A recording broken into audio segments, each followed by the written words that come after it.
What's up, everybody? It's an exciting time to be alive as we witnessed in real time the rise of the multipolar world. Thanks for being here, folks. Thanks for joining me. Thanks for making all of this possible by being a viewer here. But we're going to get into a colonization. It doesn't count as colonization if you're invited, okay? And we're going to talk about the countries where the U.S. has just recently, we're always looking for new markets to not colonize, to be invited within. And so we've had a couple recently that we've really been growing our market, our store, growing it into new markets and new countries. I'm going to get into that story. I'm going to get into what just happened with Biden and Modi, the love fest, the bromance that went on there. I'm going to get into every day I have new efforts towards censorship that are rocking our countries, towards making sure people don't repeat the truth on our airwaves. Thank you for being here. I have those stories and others, so please click subscribe. Please click thumbs up. Please leave a comment. Do all those good things. I'm closing in. It's close. I'm closing in on that 50,000 subscribers at rumble.com/Lee Camp. It's getting so close. You can almost taste it. So I hope you will go over there and click subscribe, follow, whatever they call it this week, and click the little bell icon so you get notified about these live streams. Quick note before I get into the first story. The live stream schedule will be changing next week. I will move to Monday, Tuesday, Thursday, Friday. We skip Wednesday because Wednesday is for losers. I think most of you know that. Wednesday can suck it. All right. So Monday, Tuesday, Thursday, Friday will be the new schedule. But same time, 3 p.m. Eastern, noon Pacific. All right. So let's start with this story. It doesn't count as colonization if you're invited. And so the U.S. we love to be invited into countries. And just recently, we were invited into the lovely country of Peru. Now, I brought to you the coup that took place in Peru just a few short weeks ago.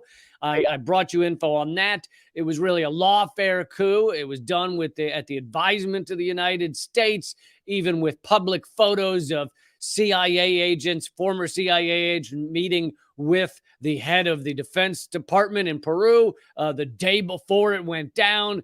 The lawfare coup that took Castillo out of power and put in someone a little more favorable, a little more friendly to the United States, Dina Boluarte. And as corporations, this article is talking about as corporations, the lithium reserves in Peru's right-wing coup Congress invites in U.S. troops. And I'll be honest, when I saw this photo of, I guess it's U.S. troops, looked like it's other countries as well, but U.S. troops and Peruvian coming up on the beaches of Peru. I thought it was like just some random photo that they pulled off of Vietnam, something from old school. No, this is the actual exercise in Peru involving U.S. troops. Beginning in June, detachments of U.S. troops will be arriving in Peru and staying until December 31st, 2023. Yeah, I'm sure they won't be there after that, right? Peru's conference supported by only 6% of Peruvians. That's the number that supports their Congress. On May 26th, approved a resolution. In a way, it's a revolution. Resolution introduced in January that authorized the entry of naval units and foreign military personnel with weapons of war. Thanks to that decision, the U.S. military is now heading for Peru on a training and advisory mission. We are the best advisors. Can anyone argue with that? Can anyone argue with the fact that we are the best advisors? America will advise the shit out of a country. Yes, we will. We will advise them with guns. We'll advise them with economic war. We'll advise them with threats to their family. We are the best. We will advise the ever-living hell out of a country. God, we're good advisors. It doesn't get better. We spend $1 trillion a year just to advise aggressively advisory roles. They arrived following a massive popular protest that erupted in reaction to Peru's right-wing Congress on December 7th, 2022, having ordered the arrest of the democratically elected progressive president, Pedro Castillo. The protest provoked violent military and police repression. Over 70 Peruvians were killed. Demonstrations peaked in February, but they will revive in July, according to reports. Castillo remains in prison, and his replacement, former Vice President Dina Boluarte, is widely reviled.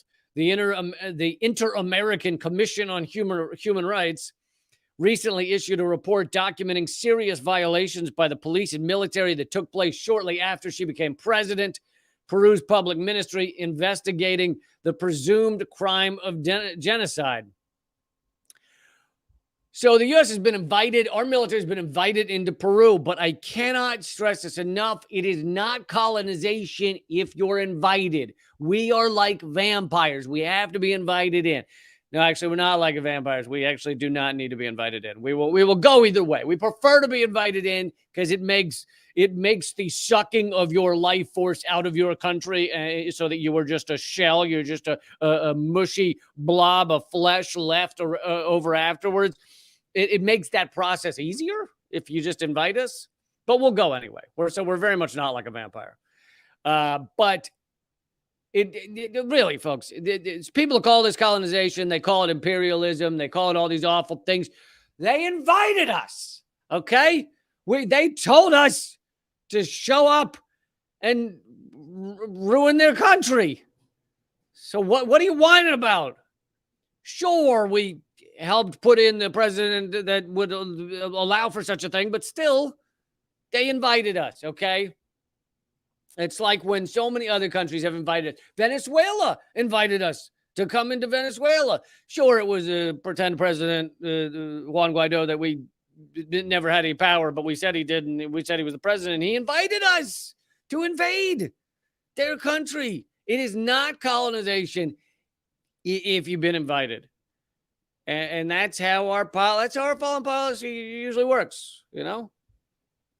It goes all the way back to Columbus and shit. Like when he showed up, he was like, hey, can I come? And the natives said yes, because they thought he'd not kill them. And so they were like, sure. And then it was like, okay, so I've been invited. Time to destroy everything you've ever known.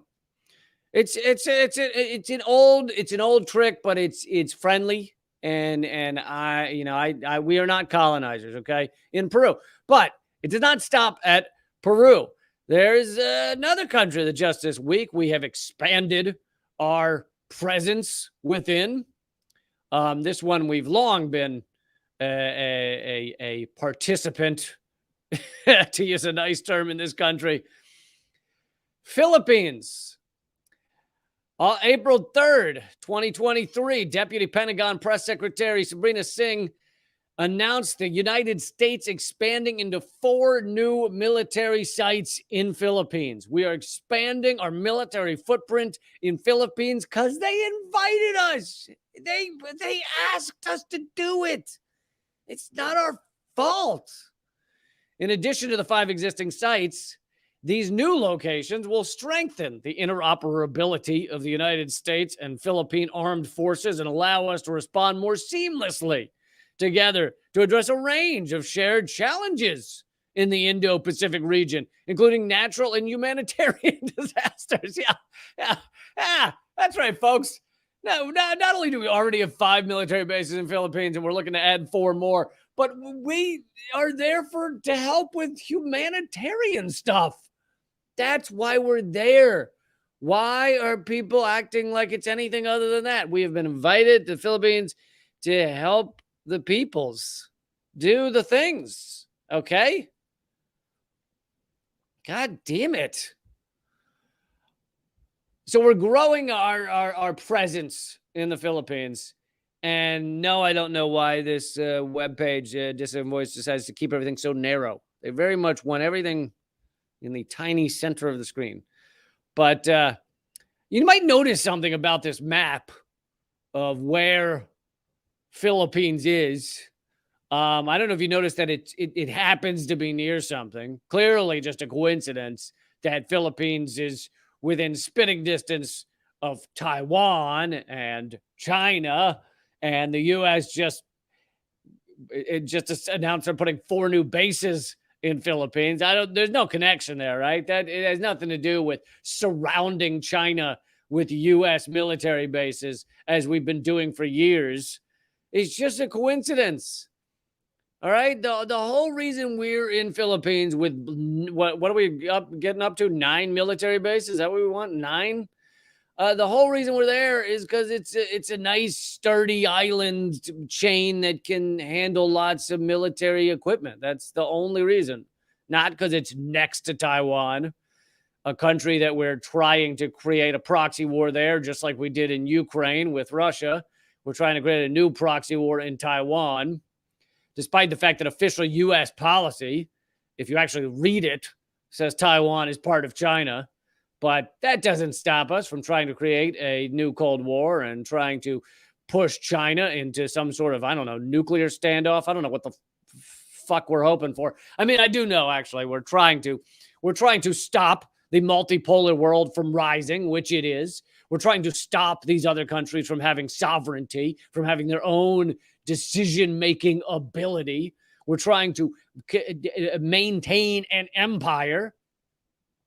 And we're doing that by creating proxy wars, surrounding Russia and China with military bases. We can no longer do it with the dollar as effectively as we used to.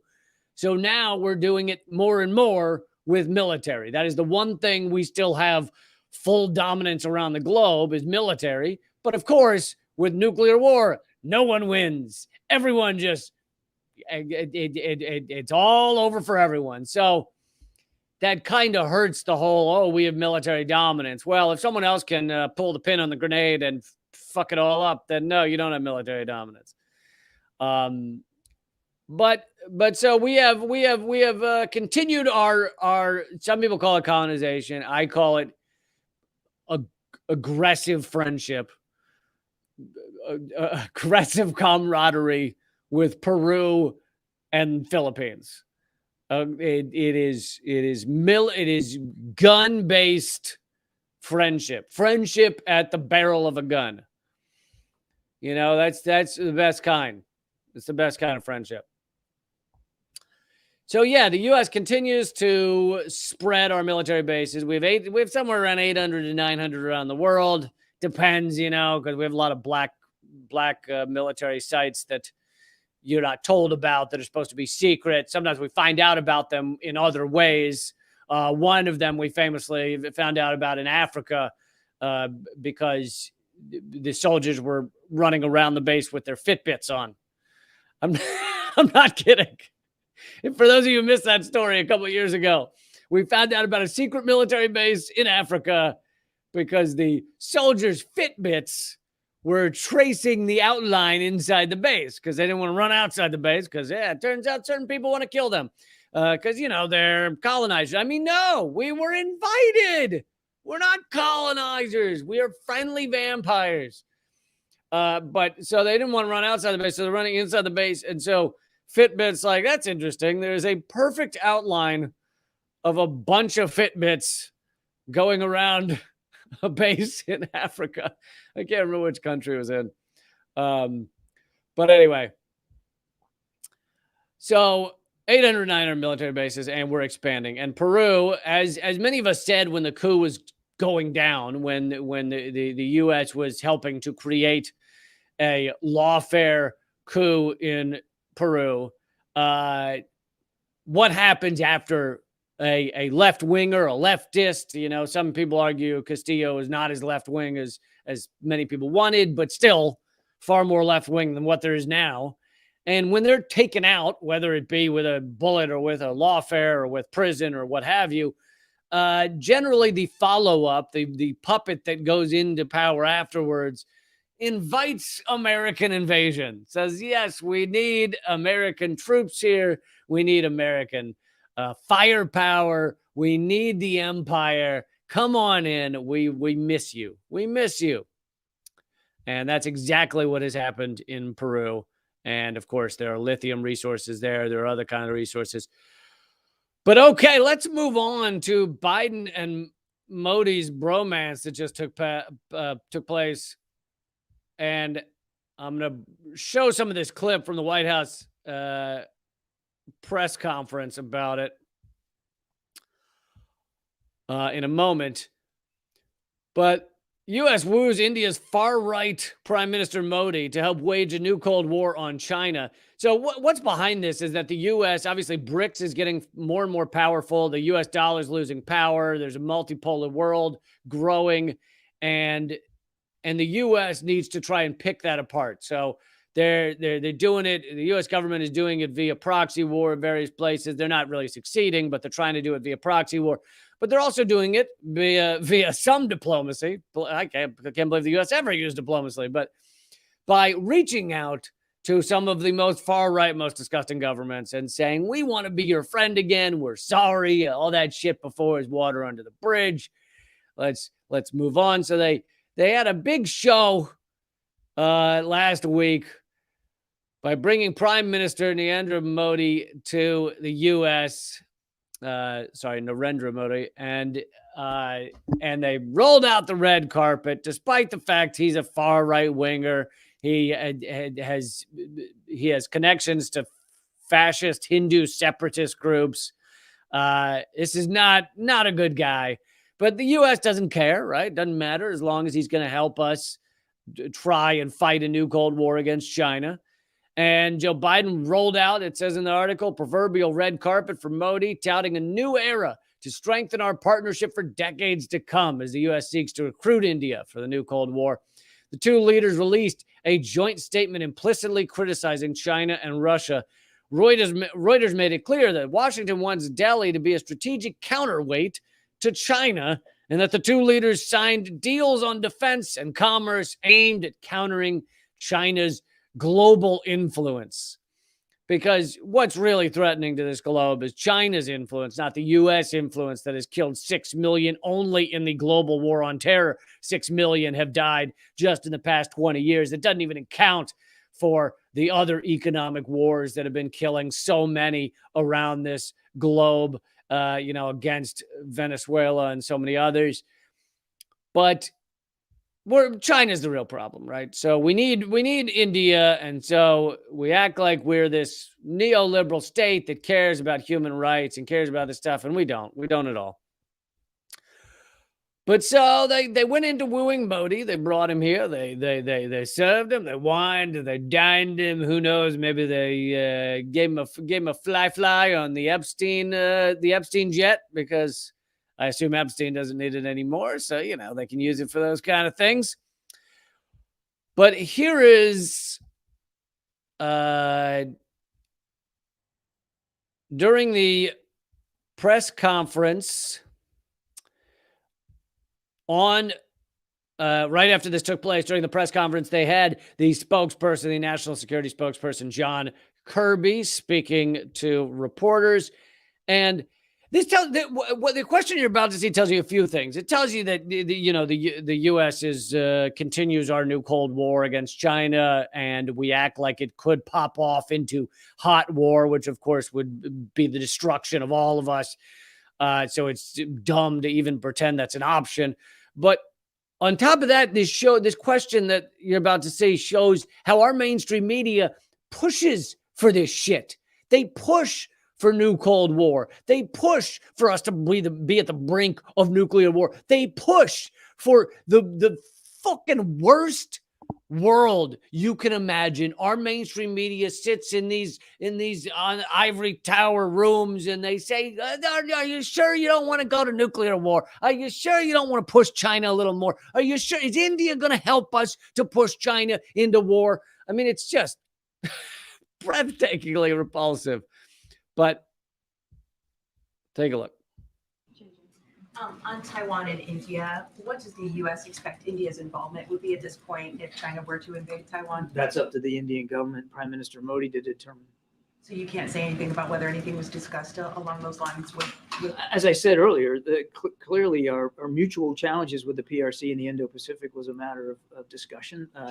The Indians have been very vocal about their concerns too, with respect to what the PRC is doing, but I don't have anything more specific to read out to you in terms of the conversations specifically regarding Taiwan. All I can tell you on Taiwan is our policy has not changed.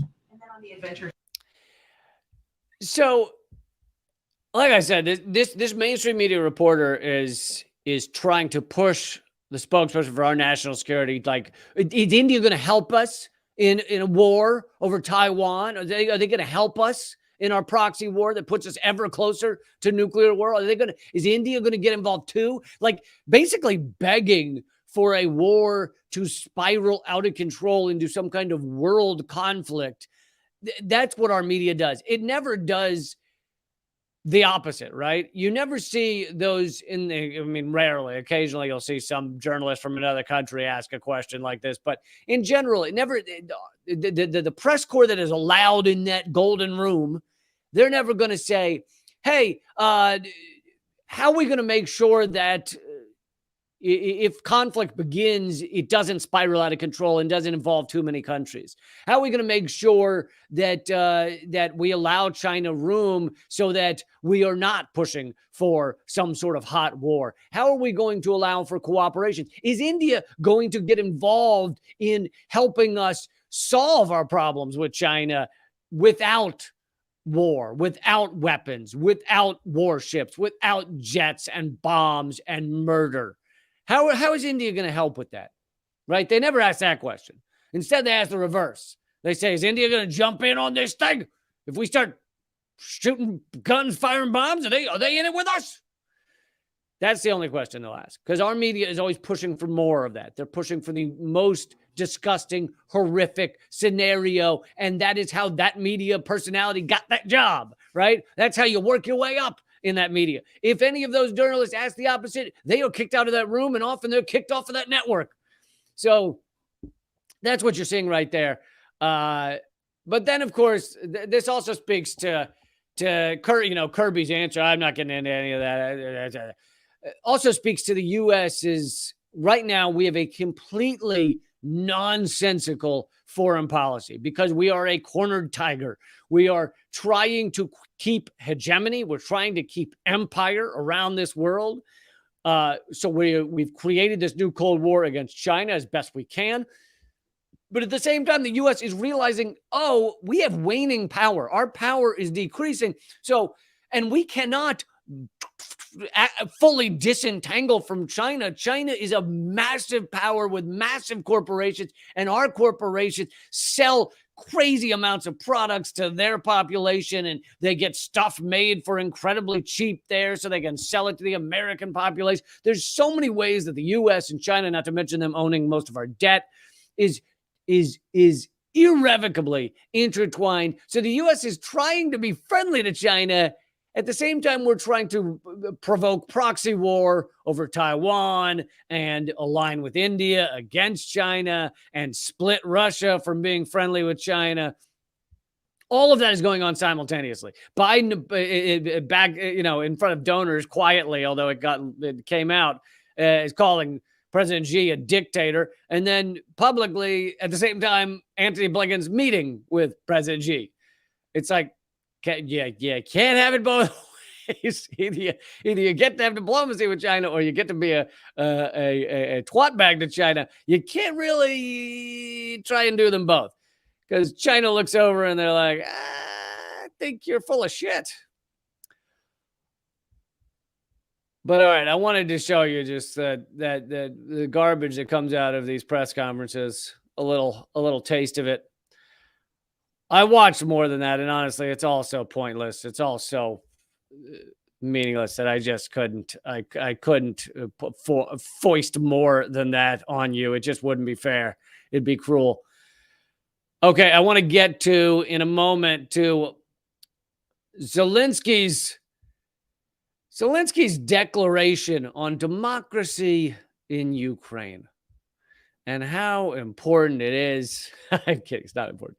I'm going to get to that, but I please, everybody who's watching, please take a second to hit subscribe, whether you're watching on YouTube, Rumble, wherever, even on Twitter. Make sure you're following me on Twitter, at Lee Camp.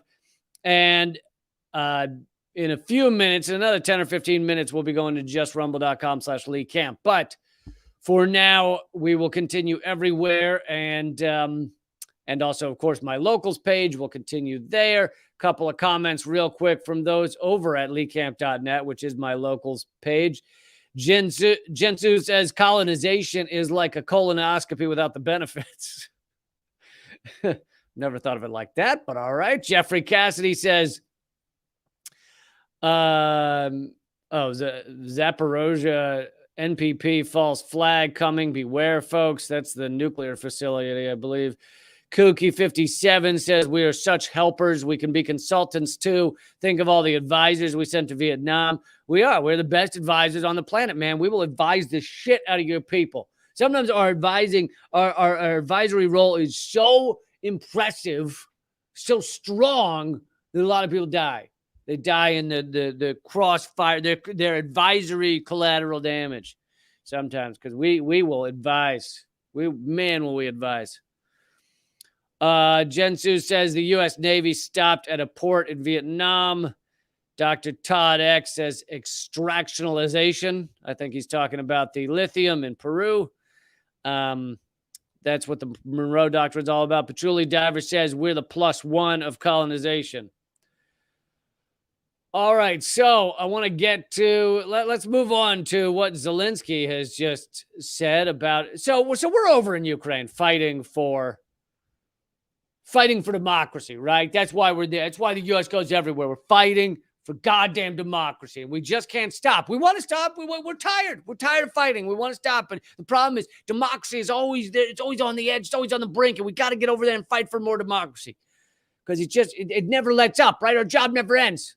Democracy, it's an endless battle. So we're over in Ukraine. Part of this proxy war funded them to over the tune of over $1 billion. Don't have money for our own infrastructure, right? Just the other day, a train crashed, a bridge collapsed, crashed a train into a river, and it's filling the river with toxins. And that's because we don't have the money. And look, I totally endorse this. We don't have the money to fix that bridge or to even make it feasible, to fix it before it collapses. Always a good idea. We don't have the money for that. We do have money to send over $100 billion to Ukraine in the form of all kinds of various weapons and weapons of death. And look, would you have it any other way? Would you, when you're crossing a bridge here in the United States, do you ever, as you're crossing it, do you ever think, I'm glad this bridge is holding up instead of getting bombs to neo-Nazis in Ukraine? I never think that. I think I would rather be on a collapsing bridge and get a gun in the hands of a Nazi.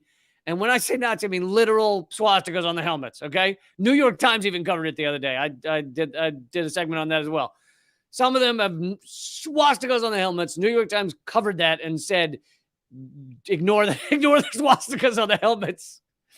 What was it Robin Williams said? It's just a plus sign doing cartwheels. It's not a swastika. So when I'm going over a bridge, I think I would rather this bridge collapse and I die as my car just cascades into the water with hundreds of other cars. And as I'm going down, think at least that Nazi has a gun. I mean, I think that's pretty common sense there. Anyone against me on that? I don't. If you are, I think. Not cool. Oh man, I forgot. I have some amazing videos coming up too. Oh, dude, I'm just now remember. I'm just getting excited about the videos I have coming up to show you. Anyway, some amazing stuff on Nord Stream. Anyway, all right. So here is Zelensky. Hold on. Gotta click 2 more goddamn buttons with this shit. Fucking shit. Sorry. I don't have anger issues. You have anger issues. Okay. I'm actually clicking the wrong thing, that explains why I'm having an issue. Here we go. This is the right one. All right, this is Zelensky telling you that at the moment, even though we're in Ukraine, the U.S. is in Ukraine, funding Ukraine for democracy, right? We all know that, right? That's why the U.S. does everything, democracy and freedom. So we're over there for democracy. But here is Zelensky just letting you know that when it comes to democracy, there's not going to be any of that for the moment, for a few minutes, for a while, for the moment. Чи будуть в Україні наступного року вибори? Це ж питання глобальне. І якщо ми переможемо, то будуть. Значить, не буде військового часу, не буде війни. А вибори повинні проходити у мирний час, коли немає війни, згідно законодавства. І тому це так. Чи будуть в Україні наступного There you have it, folks. There will be elections in Ukraine as soon as Ukraine defeats Russia. So, I mean, that should be any minute now, right? That should happen. Any second that that Ukraine defeats Russia, then there will be elections. Until then, not going to do the whole democracy thing, okay? Because we can't have it right now. But once they have defeated all of Russia, then there will be an election. Now, I do have one little qualm with this. I love everything you're doing over there, Zelensky. I'm a big fan of all of it. I do have one little question. Why can't we have an election during a wartime? The U.S. has fake elections we're always at war. We have tons of fake elections. We do. My mic unplugged. We do rigged elections constantly in the United States during wartime. Okay. It's learn from us, Zelensky. What's the problem here? We haven't had a day without war in, I don't know, 2001 at least. So you're talking 22 years of straight war, many times in 7 countries. Sometimes it's only 6 if we're taking a weekend off. But we're at war in 7. Now you throw in Ukraine, 8 countries minimum. And we have pretend elections all the goddamn time. So learn from us. Learn from us, Zelensky. You can be at war and have pretend elections. It's not that big a deal. I mean, I bet we could lend you our voting machines that you just a touch screen, you push a thing on the screen, and then the machine ignores that and makes up whatever it wants to. And no, that's not a pro-Trump statement. I'm sure Trump lost the election, but the machines are bullshit. You can't. There's no way you can just go up to a screen and then never see the code, never see the software, and just go, it must be correct. But just to reiterate, I've been saying that for years. I've been on the election integrity bent for a goddamn 15 years at least. And Trump only jumped onto that wagon a few years ago. So anyone who thinks that saying our machines are bullshit is a Trump thing. No, he stole my shit. Okay. I got emails from him saying, can I steal the whole line about how the machines are garbage? And I said, no, that's my thing. And then he said, don't worry, I'm only going to steal that in certain states. I'm going to pick 5 states where I think the machines are bullshit. I think all the other ones are great. And I'm like, what is that about? Anyway, his emails are hard to read. They're partial sentences. It's not cool. But so, yeah, Zelensky says there will be no democracy until they defeat Russia any minute now. And I don't understand why he can't just learn from us.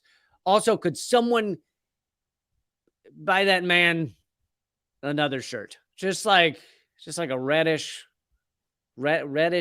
something, like even a bluish Just even a pink. I mean, even I wear different colors sometimes. I own at least one blue shirt. I own another one it's got a hint of green. So someone send that guy some shirts. Okay, so that's Zelensky saying there will be no democracy in Ukraine. By the way, they've also banned all, not only is there no democracy, so there's no votes, but also that he's banned all other political parties. So it's only his party. So even if there were an election, it would only be his party allowed. But then beyond that, they've also banned most media, unless it's just parroting garbage out of Ukraine's government. So, that's what we're defending over there, right? Freedom and democracy. Freedom and democracy. You're welcome, world. Courtesy America. Okay. I got to show you these videos. This is moving on to another one. And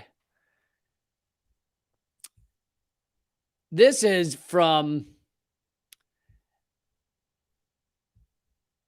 a lawmaker who merely asks in the lawmaking body, in front of all the other politicians and everything, all he does is pose the question, who blew up the Nord Stream pipeline? And all the other lawmakers lose their goddamn minds. Just the question. He didn't get up there and go, the U.S. blew up the pipeline. He didn't go up there and go, hey, it was U.S. and Norway. He didn't go up there and go, it was Ukraine. He just goes up there and says, who blew up the Nord Stream pipeline? And every lawmaker loses their goddamn mind. By the way, I want to thank Uphold Reality, the Twitter account, for posting this, for finding this clip. Qui a fait exploser le pipeline Nord Stream 1 et 2?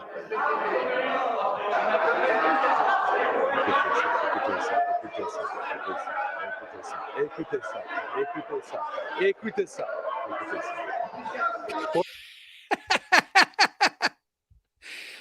So this was in Belgium. And all he does is just ask a question and then watches them shit themselves. Because it's a question that cannot be asked. This pipeline is near their country.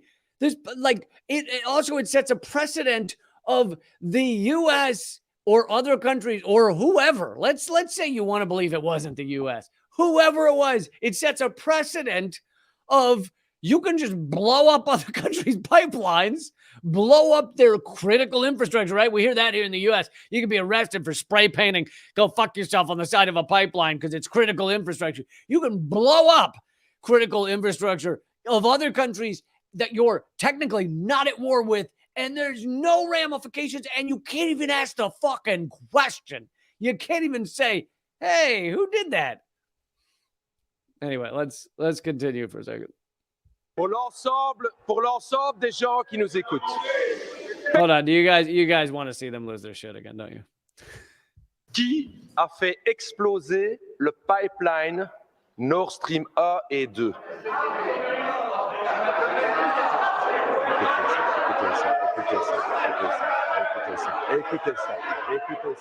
Écoutez ça. Pour l'ensemble des gens qui nous écoutent. Personne dans ce Parlement n'a osé poser une seule question sur le sujet. C'est le tabou, le secret. On ne peut pas en parler. Une attaque grave contre les intérêts des peuples européens. Un pipeline explose, des millions de familles menacées de ne pas avoir du gaz et personne n'ose poser une question là-dessus. Vous êtes au garde à vous. Et au début... So, I don't know if we need to play the full 3 minutes, but, and I don't know, I didn't research who that lawmaker is. For all I know, he could be the far right. I don't know whether he's a good guy or not. My point is just, that's all it takes for that entire parliament to shit themselves, is asking a simple question, a critical question, an important question. You just pose it in front of the body, and they all go, blah, blah, blah, blah, blah, blah, blah, blah, blah, blah, blah, rumble, rumble, rumble, rumble, rumble. It's just unbelievable. And this is happening, of course, across Europe, where it's forbidden to talk about this. You don't see hardly any articles about it. I mean, this is the power the U.S. still has against Europe. Although part of the reason that we got involved in this proxy war, pushed Russia into this proxy war in Ukraine. And again, I'm opposed to the invasion, but I'm against all war. But part of the reason we did that was to push these European states back into a vassal. I combined feudal and vassal into a vassal, back into a feudal state, back into a vassal state situation, which it has done. And now you see that even just questioning what the U.S. is doing, blowing up other people's infrastructure. Let's remember, it wasn't just Russia's. It also was Germany's, and it would have supplied gas to a lot of Europe. And we blew it up, causing one of the most horrific methane leaks the world has ever seen, which is more dangerous than carbon to the atmosphere. And most of Europe, you can't even ask the question. And if you were a journalist asking the question, they'd probably fire you from whatever outlet that is. It just unbelievable that you can't even ask these questions. Because, really, it is a scourge. There's a pandemic, if you will, of question asking going on recently in the U.S., and our friends are trying to shut that down. There's just been it's almost an infectious pandemic of questions that is just spread across the world. And we're seeing the censorship. It's one of the reasons I'm the most censored comedian in America, with the censorship of so many outlets and so many people and so many journalists, because there is, and I'm opposed to this scourge of questions. That is, these questions harm everyone. I mean, other questions that are very dangerous and harmful, such as, could we see any proof of Russiagate? That one, no one should ever ask that, right? Do not ask that. Who really killed JFK? No one should ever bring that up, okay? Not at all. Can we see some proof that Assange worked with another country at all in any way? No one should ever ask that, okay? What if capitalism is not the best economic system, and maybe we could evolve into something better in which we can all cooperate and actually have peace around the world and actually have a sustainable system in which our environment is not collapsing around us in a horrific fast forward manner? Don't ask that question. No one asks that question. Okay. In fact, just to be safe, never ask anything about capitalism. It's better, honestly, if you don't mention the word. Just say the C word. Just don't bring it up. Just in any way. Just do not say the word capitalism. Okay. Because it's sometimes you say it and then someone else asks a question because they get confused. So it's better. It's kind of like the C word. I don't want to say it anymore because it is dangerous. But the C word is kind of like a religion that you can't talk about. Okay, so it'd be like if you had a religion that you just could not. Nobody say it. Nobody say anything. This is it. This is the only way humanity can ever work. It is just this. Listen, it is the best economic system that will kill us all. Of the economic system, it's the best one that will kill us all. It's the best one. We tried the others, and we could the countries where they had them, and then it didn't work. We tried this is the best economic system we could have that will kill everyone. Okay, so just relax and accept it. Terrible, terrible scourge of questioning has gone. In fact, I want to show you another video of, and let's just repeat here. If anyone asks these questions, this is how you should respond, with this exact noise.